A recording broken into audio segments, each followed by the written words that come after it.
Selamat pagi Bapak Ibu Saudara yang terkasih. Pada pagi hari ini sebelum kita memulai aktivitas kita, mari kita bersama-sama merenungkan firman Tuhan terlebih dahulu.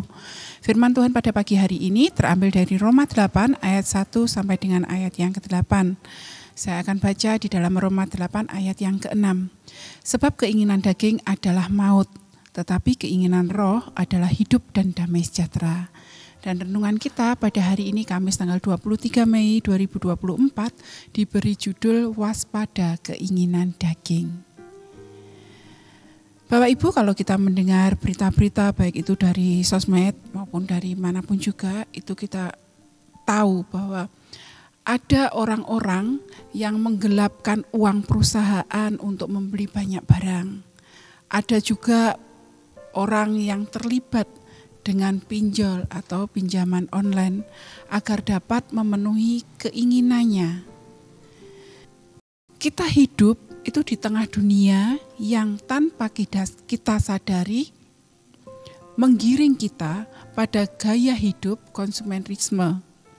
Kita dengan mudah melihat kehidupan orang lain dan dengan mudah pula terjebak untuk mengikuti gaya hidup orang lain. Kita tidak lagi melihat apakah itu benar-benar kebutuhan ataukah itu hanya sekedar keinginan daging kita. Di dalam Roma mengingatkan kita untuk kita itu waspada terhadap keinginan daging. Karena keinginan daging akan membawa kita pada kebinasaan.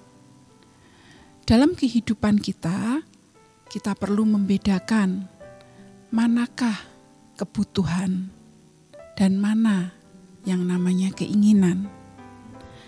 Apa yang menjadi keinginan kita itu belum tentu kebutuhan kita. Apalagi kita itu hidup di tengah dunia yang tantangan untuk memenuhi keinginan daging itu menjadi semakin tinggi. Hidup kita dikelilingi dengan tawaran-tawaran yang menggiurkan mata kita. Tawaran-tawaran dengan mudah dapat kita lihat melalui telepon genggam kita. Gaya hidup orang lain juga kerap kali menggoda kehidupan kita. Nah Bapak Ibu, jika kita hidup menurut daging, maka kita hanya akan memikirkan hal-hal yang dari daging saja. Kita akan terjebak pada sikap hidup untuk makan dan bukan makan untuk hidup. Kita akan terjebak pada sikap membeli apa yang kita inginkan,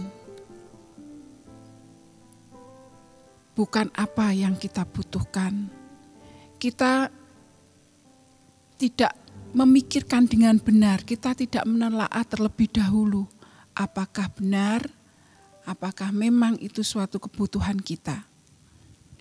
Nah mari Bapak Ibu, kita belajar untuk waspada terhadap keinginan daging yang seringkali membelenggu hidup kita. Karena tidak selalu apa yang kita inginkan itu adalah yang kita butuhkan. Amin. Mari Bapak Ibu kita berdoa. Terima kasih Tuhan Yesus, pada pagi hari ini Engkau ingatkan kepada setiap kami untuk kami dapat berhikmat sehingga kami dapat membedakan manakah kebutuhan dan mana keinginan daging. Mari Bapa, kiranya Engkau terus memimpin kami, menuntun kami, supaya kami dapat memilih yang terbaik. Dan bila sebentar kami akan memulai segala aktivitas kami Tuhan, kiranya Tuhan Yesus yang menuntun kami dan menyertai kami, sehingga apapun yang kami lakukan dapat menjadi berkat untuk orang-orang di sekeliling kami. Terima kasih Bapa, kami serahkan kehidupan kami sepanjang hari ini di dalam pimpinan-Mu saja. Di dalam nama-Mu yang kudus, kami mengucap syukur dan kami berserah. Haleluya. Amin. Terima kasih Bapak Ibu, selamat pagi, selamat beraktivitas. Tuhan Yesus memberkati.